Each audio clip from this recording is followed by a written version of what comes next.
Mateus 19, 3 a 8. Alguns fariseus aproximaram-se dele para pô-lo à prova e perguntaram-lhe: é permitido ao homem divorciar-se de sua mulher por qualquer motivo?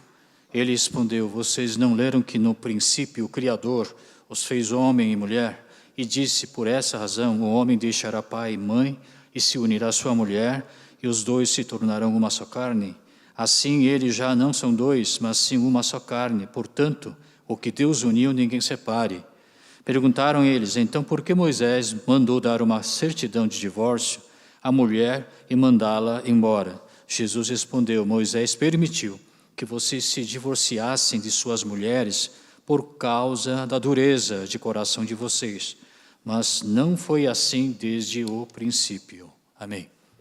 Embora o texto de hoje fale a respeito das tradições e costumes referentes ao divórcio naquela época, o que eu gostaria de compartilhar hoje, a mensagem de hoje, é a respeito do que Jesus falou no versículo 8. Então, eu gostaria que vocês lessem novamente o versículo 8.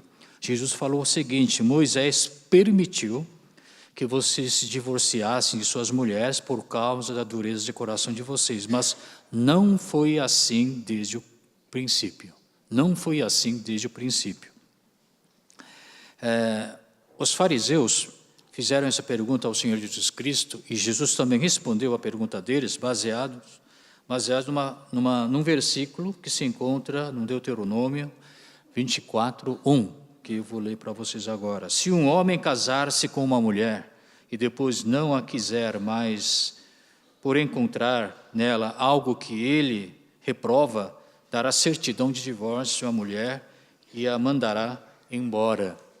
Esse versículo era interpretado por duas escolas distintas. A primeira escola interpretava esse versículo dizendo que quando o homem encontrava algum defeito na sua mulher, por ser um defeito físico, defeito moral, defeito sei lá o quê, ele tinha permissão de abandonar a sua esposa, se divorciar dela. Outra corrente judaica interpretava este versículo da seguinte forma: bastava o homem não querer, que ele encontre defeito ou não na sua mulher. Basta ele não gostar mais da sua mulher, então ele tinha autoridade, permissão para deixar sua esposa e se casar com outra mulher que lhe agradar mais. Uma lei muito conveniente para os homens, razão pela qual a segunda opção era mais querida pelos judeus. E os judeus, sabendo disso, então queria colocar Jesus à prova para ver como é que ele sairia dessa situação. E Jesus respondeu no versículo 8, você sabe muito bem que quando o Criador criou homem e mulher, ele diz que o ideal, o melhor, a melhor opção é o que está registrado no versículo 6. Vamos olhar na 6. Ele diz o seguinte: que homem deixará pai e mãe e se unirá à sua mulher, e os dois se tornarão uma só carne. Portanto, o que Deus uniu, ninguém separe. Esse era o ideal, era a melhor opção para o casamento, que uma vez casados, que eles não se separem. Então, o divórcio não era o melhor, não era a melhor opção, era a segunda melhor. Mas por que então permite o divórcio? Mesmo sabendo que o ideal seria não se divorciar. Jesus dá a resposta: por causa da dureza dos seus corações, por causa da nossa natureza pecaminosa.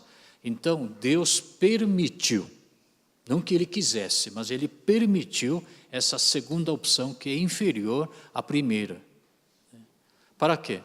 Para que um pecado não cause, não implique no surgimento de pecados subsequentes. Então, foi uma segunda opção que Deus permitiu aos homens, para que o pecado não entre no círculo vicioso, um pecado gerando outro pecado e assim por diante. Se a gente for olhar bem na Bíblia, o que é ideal e o que não é ideal. Existe o melhor, existe o segundo melhor. Existe o ideal, e não existe essa palavra no português, mas é o subideal, digamos assim. É um nível inferior àquele que é o ideal e o melhor.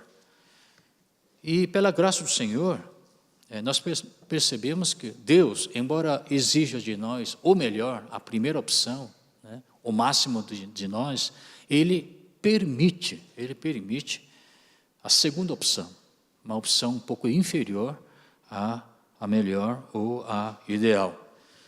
Pense comigo, irmão. Quando Deus criou o universo, né, e nós fomos criados segundo a imagem de Deus, nós éramos santos, nós éramos perfeitos, nós éramos sem mácula, né? E assim Deus queria viver conosco eternamente. Mas depois que o primeiro homem pecou e a primeira mulher pecaram juntos, né, nós migramos do estado melhor para um estado um pouco inferior ao melhor. Nós saímos da melhor forma de vida e fomos para uma vida um pouco inferior, uma vida, a segunda melhor, a vida. O melhor era a gente viver eternamente com Deus no jardim do Éden. Mas depois que nós pecamos, nós estamos, a partir de então, vivendo essa segunda forma de vida que aliás, é muito inferior ao que é ideal. Nós somos cheios de pecados, cheios de falhas, né? Cheios de contradições, né? E nós não somos de jeito nenhum perfeitos e nem santos. Mas não foi assim originalmente planejado, né, ou desenhado por Deus. Nossa vida não é essa vida que nós estamos vivendo agora. Doença, pecado, doença, morte, não faziam parte do plano original de Deus. No Jardim de Éden não havia hospitais nem cemitérios, porque não havia necessidade, porque nós éramos perfeitos e santos. O ideal era que a gente continuasse vivendo no Jardim de Éden, mas nós fomos expulsos. E estamos, a partir de então, vivendo esta segunda forma de vida, que é um pouco distante da melhor forma de vida que Deus nos planejou. Nós podemos encontrar vários exemplos da segunda melhor opção que Deus nos permitiu pela graça do Senhor. Por exemplo, Abraão e Sara. Era plano original de Deus que o casal tivesse um filho chamado Isaac. Era plano de Deus, era a primeira opção de Deus. A melhor coisa que Deus reservou para aquele casal, para a humanidade. Porém, a Sara, na sua ansiedade, né, na sua preocupação e na sua impaciência, acaba cedendo sua serva egípcia, chamada Agar, ao seu marido Abrão. E nasceu o filho chamado Ismael. Tá? Portanto, a melhor forma, a melhor opção, era Abrão, Sara, gerando Isaac. A segunda melhor opção que o casal escolheu foi Abrão, Agar e Ismael. Mas nem por isso Deus abandonou Ismael e Agar. Embora a mãe e o filho fossem expulsos da tenda do Abrão, já sabem muito bem que Deus os acompanhou. Mas por causa dessa escolha infeliz que o casal acabou adotando, né, fazendo, até hoje os descendentes da primeira opção e os descendentes da segunda opção estão brigando. Quando o povo de Israel saiu do Egito também, a melhor opção era, assim que os espiões voltassem e tivessem dado relatório sobre o que eles viram, era eles logo entrarem e conquistarem a terra prometida. Esta era a melhor opção que eles tiveram, que Deus tinha planejado para eles. Porém, o povo resolveu escolher a segunda, digamos assim, melhor opção, a modo deles de entender. Acabaram perambulando pelo deserto durante 40 anos. Mas você sabe muito bem que nem por isso Deus deixou o seu povo.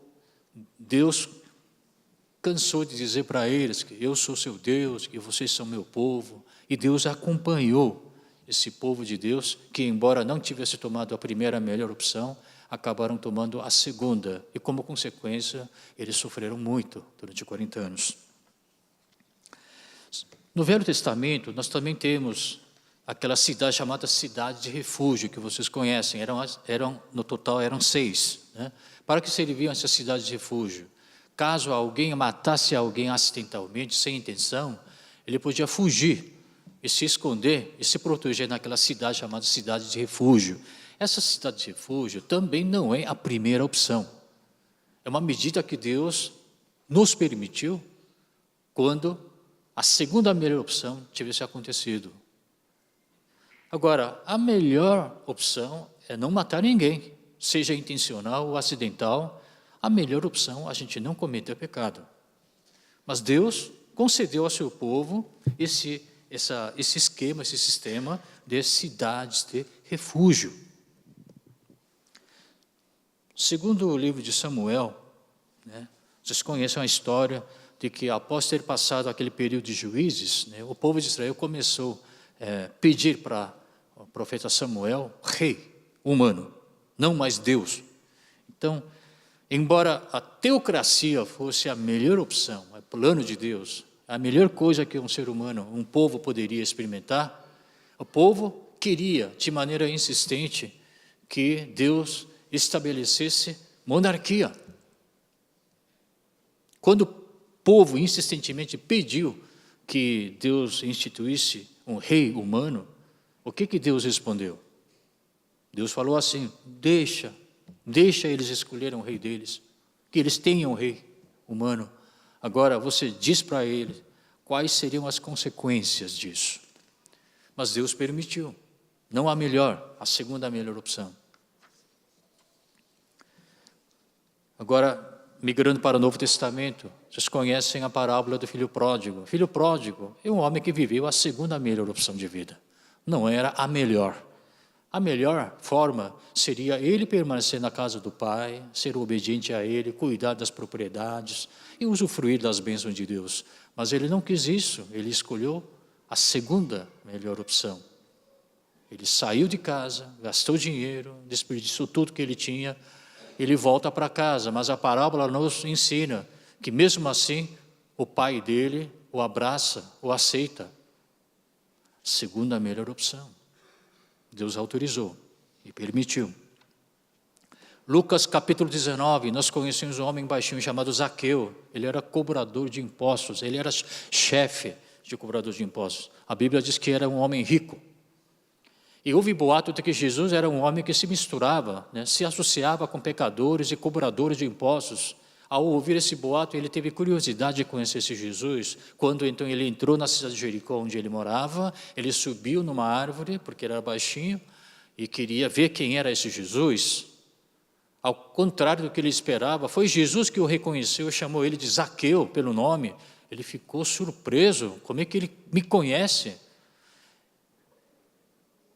E para a surpresa dele, maior ainda, Jesus disse, eu entrarei na sua casa. Em outras palavras, eu vou jantar com você. Jesus entrou na casa dele. Que tipo de diálogo houve entre os dois? A Bíblia não relata. Mas ele disse, eu vou vender metade do que eu tenho, Senhor, eu vou dar para os pobres. E se eu extorquir alguém, eu vou pagar 4 vezes a mais a ele. Os fariseus, os judeus em volta, certamente teriam dito, poxa, Jesus novamente se associando com pecador, ainda mais com aquele Zaqueu, é chefe dos cobradores de impostos, homem considerado traidor.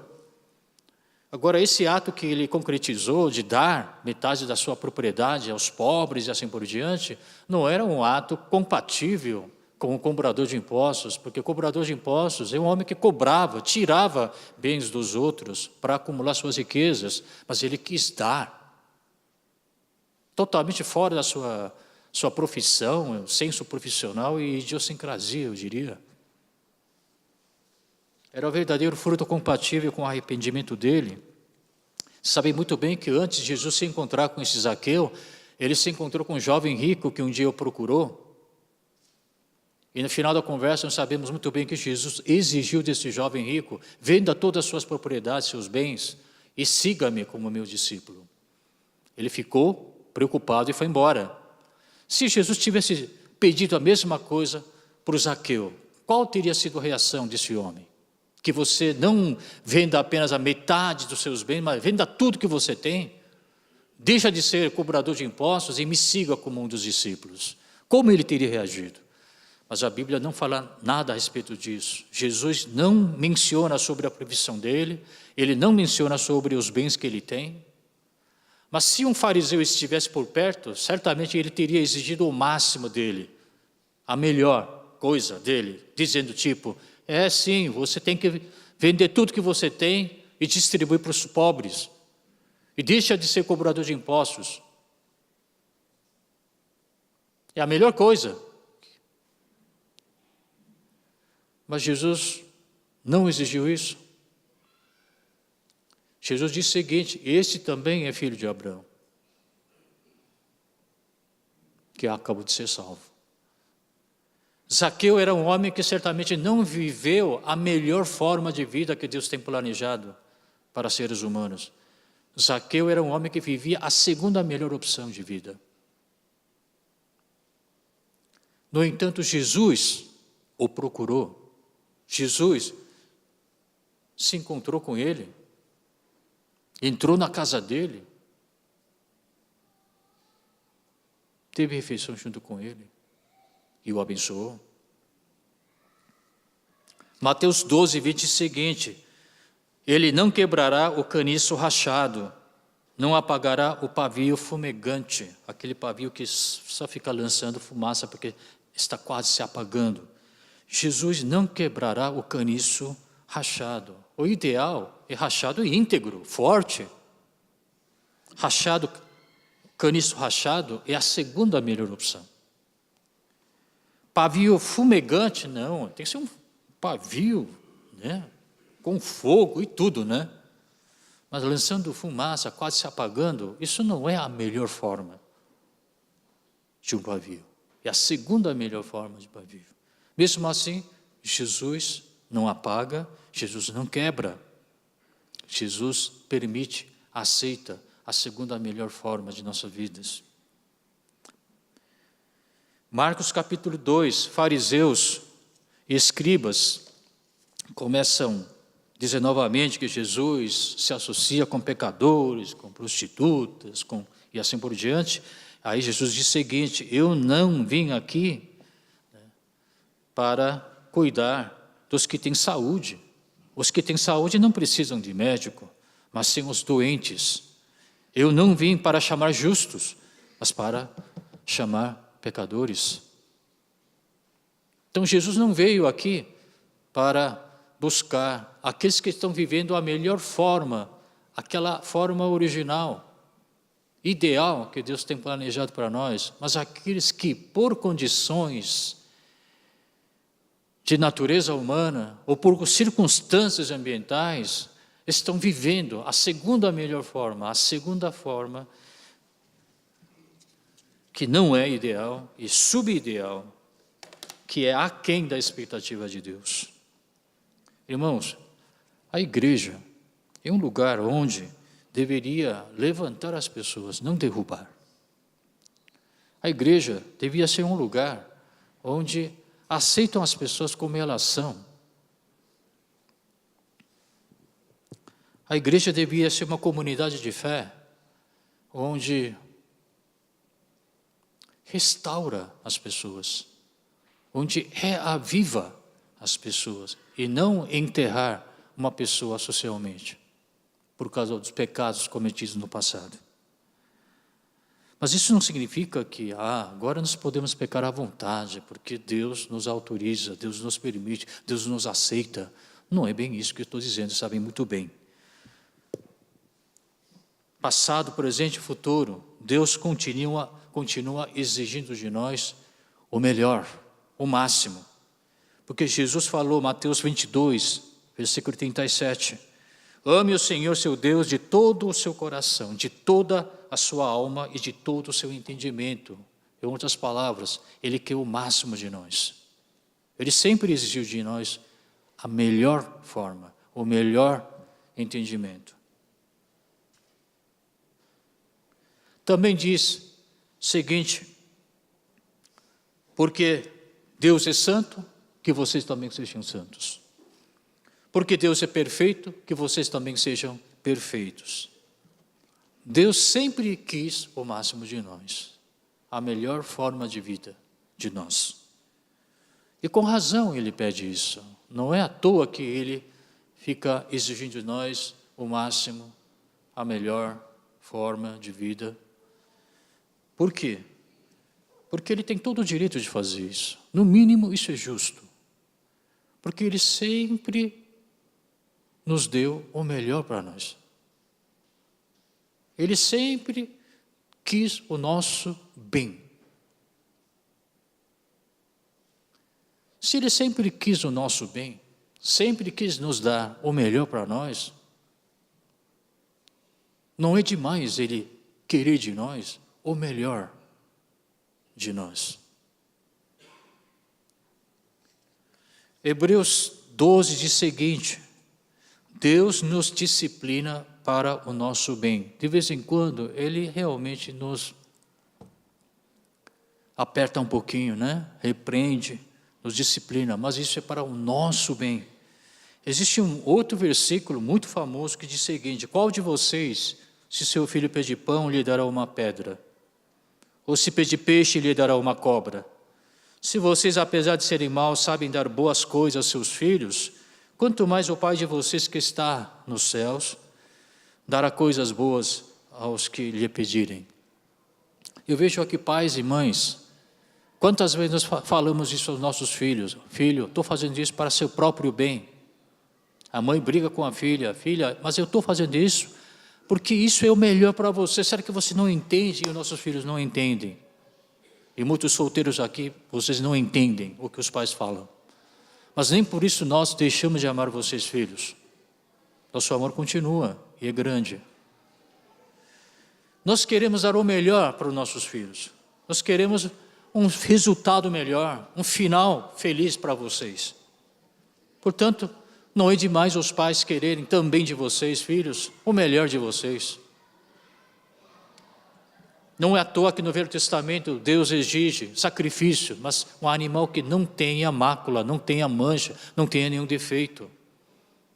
Não é demais Deus exigir de nós santidade e perfeição. Deus sempre quis dar o melhor para nós. O problema é que nós sempre damos a Ele, não o melhor, sempre uma coisa, um nível inferior ao melhor. A segunda, a terceira, a quarta opção. Eu gostaria de ter medalha de ouro pendurada ao redor do meu pescoço, mas eu não tenho. Minha vida é medalha de prata, medalha de bronze. Às vezes é nem isso. Por que está acontecendo com a gente? Por uma razão muito simples, que a Bíblia já deu resposta para nós. Eu gostaria que você abrisse a sua Bíblia, Hebreus capítulo 12, versículo 4. Hebreus capítulo 12, versículo 4.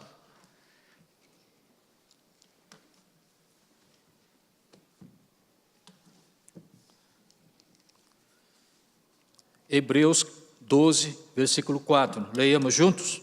Na luta contra o pecado, vocês ainda não resistiram até o ponto de derramar o próprio sangue. Eis aqui nossa situação real. Nós menosprezamos o pecado. A gente não leva a sério. Nós ainda não lutamos contra o pecado a ponto de derramar nosso próprio sangue. Nós não queremos derramar sangue, de jeito nenhum. De jeito nenhum. Eu não quero aceitar essa realidade, mas é a verdade. Mas existe uma outra palavra de esperança na Bíblia. Não somos só nós que estamos nessa situação miserável. O apóstolo Paulo, também confessou com toda a sinceridade no seu coração, da seguinte forma: Romanos capítulo 7, versículo 19, que eu lerei para vocês. Pois o que eu faço não é o bem que desejo, mas o mal que não quero fazer, esse eu continuo fazendo. Quem diz isso? Não é você nem eu, o apóstolo Paulo. O coração diz para fazer o bem, o coração diz para seguir os caminhos, ensinamentos de Jesus, seguir a vontade do Senhor, mas essa carne, esse corpo aqui não obedece, e só fica fazendo mal. Mas existe uma outra palavra de esperança maior ainda. Jesus sabe que nós somos fracos. Se lembram quando ele estava em oração no monte de Getsêmani, antes de ser crucificado, e os discípulos estavam todos pescando, dormindo? Ele diz o seguinte: o espírito está pronto, mas a carne é fraca. Jesus reconhece que você é fraco, que a sua fé só tem esse tamanho. Ele sabe disso. Mesmo assim, Ele salvou você. Ele ainda está com você. Ele é muito paciente, é muito tolerante. Embora você não esteja vivendo aquela vida condizente à expectativa dele, mas é muito inferior a essa vida, Ele ainda nos abraça, ainda nos perdoa, ainda nos dá outra chance. Mais de 100 vezes, 1000 vezes, eu tenho tomado determinações, nunca mais vou pecar. Esse pecado que me atormenta, que me acompanha nas últimas décadas, eu quero parar. Quantas vezes já não fiz isso? E quantas vezes você também não fez isso? Que situação miserável. O que faremos agora então? Vamos desistir? Vamos nos desanimar? Vamos viver mais ou menos aqui na terra? Vamos nos conformar com essa situação? Vamos culpar o destino? Não. Nós estamos nessa jornada, essa migração do que é segundo o melhor para o melhor.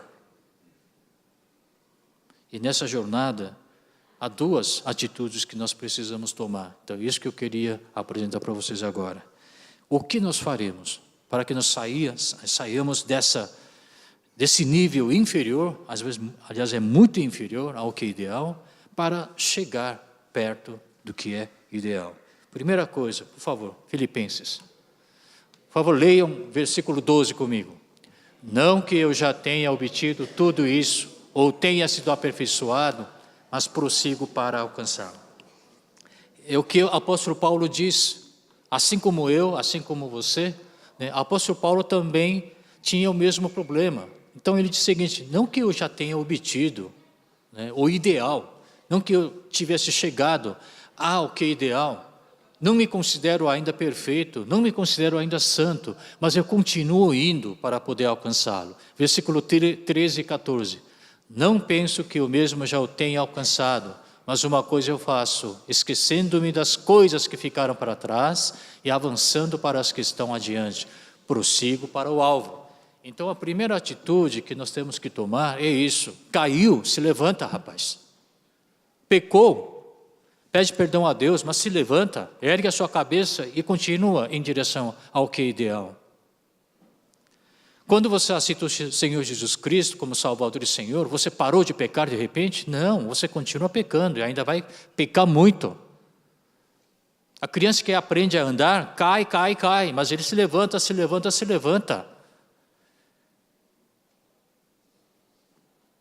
Cair, cometer pecado não é fracasso, faz parte do processo. Jesus abriu essa porta. Ao ser crucificado na cruz, Ele nos autorizou, Ele nos permitiu que, embora nós caíssemos, que nós pudéssemos nos levantar novamente, não desistir, não desanimar, mas prosseguir a nossa jornada. A minha fé é muito fraca, eu sou homem de determinação, desse tamanho. Tudo bem, mas que continue.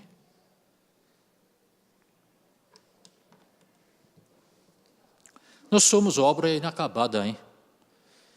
Ainda precisa de muitas reformas, muitos reparos, mas um dia nós vamos chegar lá. A segunda atitude que nós temos que tomar, enquanto nós estamos migrando do segundo melhor para o melhor, do subideal para o ideal, é que nós precisamos reconhecer que nós somos pecadores e nos arrepender devidamente, com muita humildade, pedir perdão do Senhor. Eu queria citar uma passagem do Velho Testamento que fala sobre o general Naamã, que vocês conhecem. É 2 Reis, capítulo 5. Tá?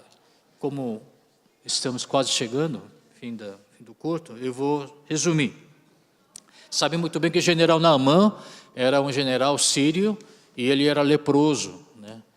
Ele ouviu falar, após ter procurado vários médicos e sem resultados frutíferos, Uma serva israelita disse que lá na nossa terra, lá no Israel, Samaria, né, há um profeta chamado Eliseu, né?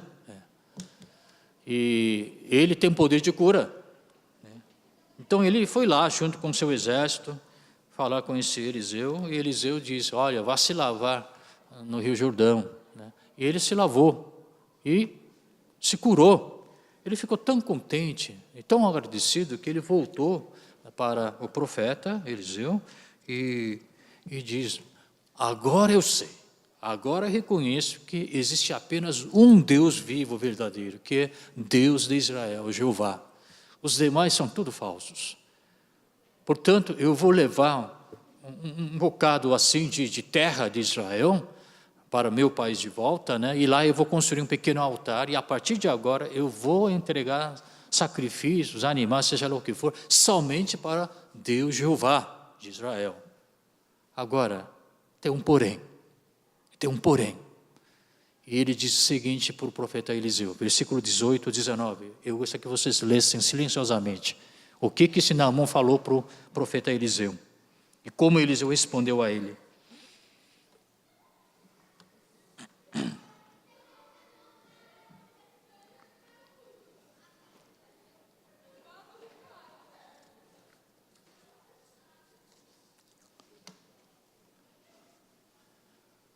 Bom, resumindo o seguinte: assim que eu voltar para o meu país de origem, eu sou um dos servos, súditos do meu rei. E o meu rei, ele adora um ídolo chamado Rimon, né? E toda vez que ele entrar no templo do Rimon, eu preciso acompanhá-lo. E toda vez que ele se curvar diante desse ídolo, eu sou obrigado a me curvar também junto com ele. Pela força das circunstâncias, eu sou obrigado a fazer isso, embora agora eu sei que o único Deus vivo, a quem merece minha adoração, é Deus, nosso Deus Jeová. Portanto, se por acaso eu, por força de vontade, de circunstância, eu fizer isso, por favor, me perdoe. Ele pede perdão 2 vezes. Eu esperava o seguinte do Eliseu, que Eliseu disse: que é isso, rapaz? Você acabou de dizer com sua própria boca, do fundo do seu coração, que o único Deus vivo é nosso Deus Jeová de Israel. Então você devia fazer a melhor coisa para Deus: voltar para o seu país, derrubar aquele ídolo, estátua que tiver, destruir o templo, convencer seu rei a se tornar, usando termos atuais, cristão. E essa é a melhor forma, melhor vida que você poderia dedicar ao Senhor. Assim como Daniel e seus amigos fizeram. Daniel, mesmo sabendo que iria cair na cova dos leões, ele abriu a janela em direção a Jerusalém e orou 3 vezes por dia.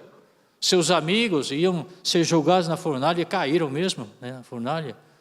Mas eles saíram de lá vivos. É assim que você devia fazer. Essa é a melhor forma, a melhor coisa que você poderia fazer para Deus.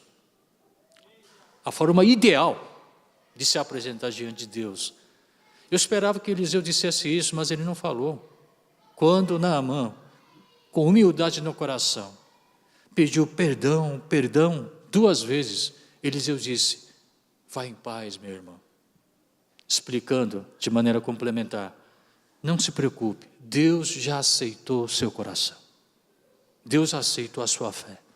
Embora você, devido às circunstâncias, não possa apresentar a Deus a melhor forma de sua vida, a melhor forma de adorar a Deus, Deus aceita esta forma, que é muito inferior à que é ideal, mas Deus aceita seu coração. Deus está com você. Vá com paz, irmão. Shalom. Irmãos, uns anos atrás, eu não vou mencionar o nome dele, mas um diácono da nossa igreja, ele está aqui, provavelmente, ele pediu minha opinião, meu conselho, né? E ele estava com um problema em casa, e e que eu desse um conselho. E o problema era o seguinte: os pais, já faz tempo, não me lembro exatamente, viu? Se o irmão estiver aqui, me perdoe pela falha de memória. Não sei se eram pais ou avós, não eram cristãos. E todo ano eles faziam tchezá em casa. Sabe o que é tchezá, né? Tchezá é um ritual pagão, né? Muito praticado na Coreia, né? Que funciona como uma homenagem póstuma aos antepassados. E geralmente esse ritual pagão é realizado no dia em que um antepassado morreu, faleceu, né? É uma adoração aos antepassados e seus espíritos. A igreja protestante aboliu essa prática. Mas isso era um conflito, dilema que ele vivenciava todo ano, né? Porque ele não queria participar, sabia que aquilo era um ritual pagão, mas os pais obrigavam, faziam aquela chantagem emocional, e eles não sabiam o que fazer. Então me perguntou: pastor, o que eu faço nessas ocasiões? Então eu disse o seguinte, baseado nessa passagem para ele: irmão, cabe ao filho obedecer a seus pais. Se seus pais, seus avós querem que você esteja presente, então não falte nessa cerimônia, vá. Agora, fique de pé, né? Mas não falte. Não vai criar confusão e contenda, e, né, separação e divisão na sua família por causa disso. Né? Porque Deus sabe que seu coração está unicamente voltado para Ele. Deus sabe disso. Então, vá em paz. Foi esse o conselho que eu dei para ele. Irmãos, entre seus familiares, com certeza há alguém que não é cristão. É budista, ainda procura cartomantes, né? Ateístas ou ateus. Mas nem por isso você vai romper o relacionamento com eles. Afinal de contas, são seus irmãos, seus pais, seus parentes. Vocês vão continuar amando, continuam se relacionando com eles. Mas eu sei que no fundo do seu coração você está orando por eles, não é? Esperando o momento certo, para que você possa mais uma vez convencê-los, né, a voltarem para o Senhor Jesus Cristo, a conhecer Jesus Cristo. E nós estamos orando, Pai. Não é a melhor, mas é uma forma um pouco inferior, mas que Deus permite e autoriza. Senhor Deus, eu não quero viver dessa maneira, mas levando em consideração, né, a circunstância em que eu me encontro, às vezes eu sou obrigado a optar não pela melhor forma, mas pela segunda, ou terceira, ou até quinta, sexta melhor forma. Eu sei que vocês que trabalham com empresários também têm esse tipo de conflito interno. Você que é cristão, quer viver conforme a vontade do Senhor, mas às vezes você não consegue. Ou mesmo sabendo que está cometendo pecado, você acaba cometendo aquele pecado. E você sofre com isso, se agoniza com isso. Eu quero confessar um pecado meu para vocês, publicamente. Eu adquiri esta caneta esferográfica uns 5 ou 6 anos atrás, numa viagem. Hoje em dia você encontra essa caneta aqui no Brasil também. Essa é uma caneta muito especial, né? Você escreve e se você esfregar, apaga. A tinta apaga. Eu tenho usado essa caneta para preencher cartão de Zona Azul. Várias vezes, para utilizar o mesmo cartão. Eu marcava com X, depois eu apagava com tudo isso, e remarcava com X, e assim por diante, para ganhar míseros reais a mais, para economizar míseros reais a mais. E eu sou pastor de vocês. Deus me perdoa e vocês me perdoem. Porque eu sou pequeno, eu sou miserável. Isso aí é uma tapiação. Eu rogo a Deus, eu peço perdão de Deus.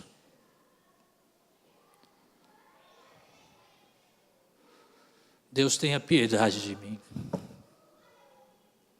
Tenha compaixão de mim. Não era essa a vida que eu queria viver. Nem agora, nem nunca. Mas eu ainda sou tão pequeno, minha fé é tão pequena, mesmo sendo pastor, né? Eu sou que nem Jacó, enganador. Né? Enganador.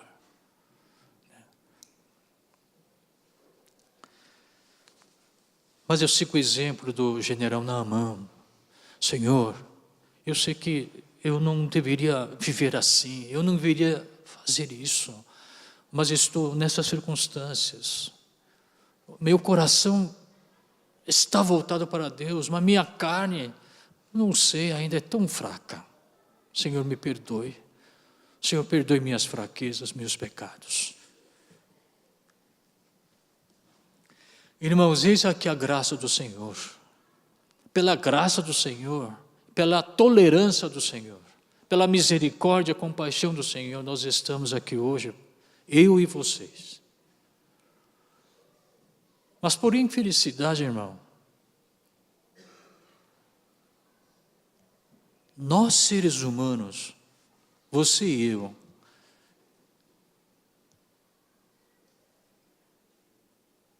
condenamos uns aos outros. Deus perfeito e santo aceita a nossa segunda melhor forma de vida, que é tão inferior à melhor, à ideal.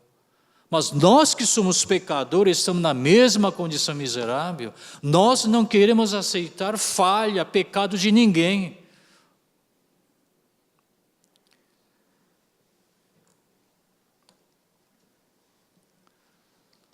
Nós deduramos, nós apontamos, nós repreendemos, nós criticamos, nós condenamos. Irmão, você não devia ter feito isso, cara. Você não devia ter ido. Está vendo? Está sofrendo com as consequências da má escolha que você fez.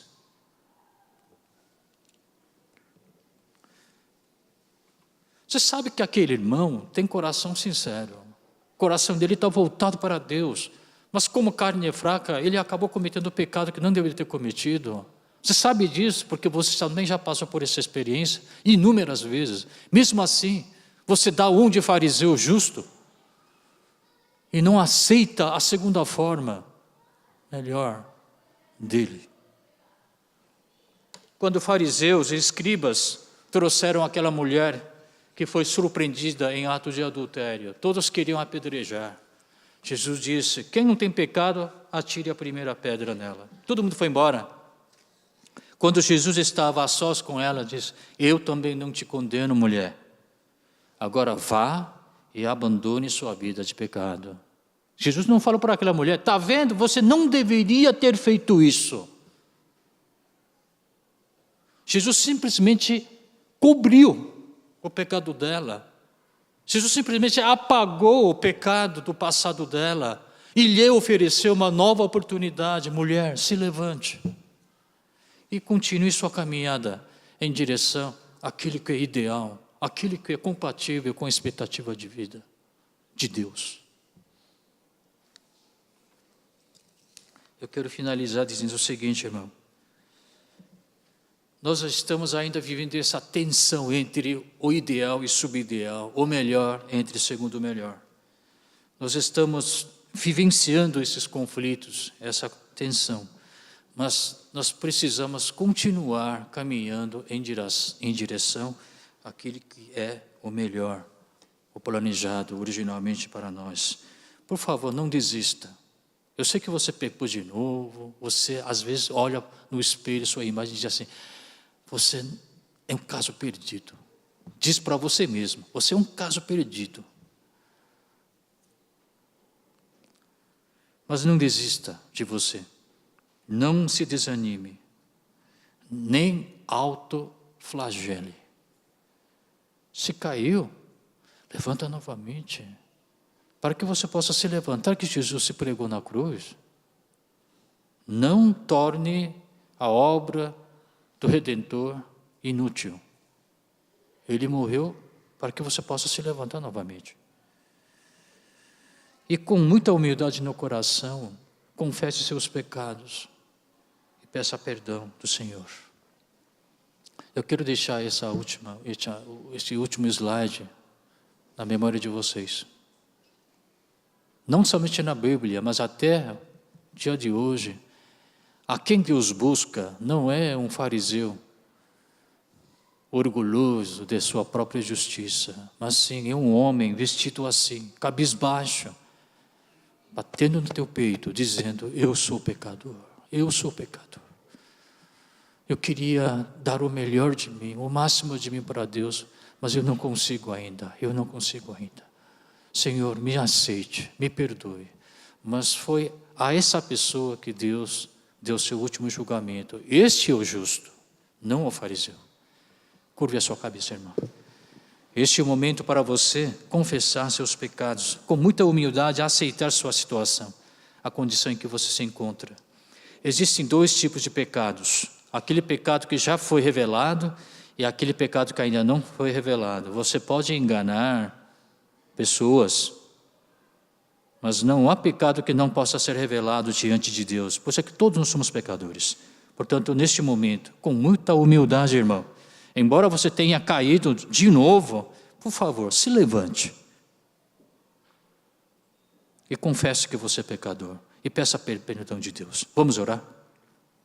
Senhor Deus, a palavra foi pregada e eu peço que essa palavra seja impregnada em nossos corações, mas que essa palavra também seja convertida em atos concretos em nossa vida diária. Que a graça do nosso Senhor Jesus Cristo, o grande amor do nosso Deus Pai e a comunhão do Santo Espírito estejam com todo o povo de Deus unido e reunido neste santuário, agora e para sempre. Amém.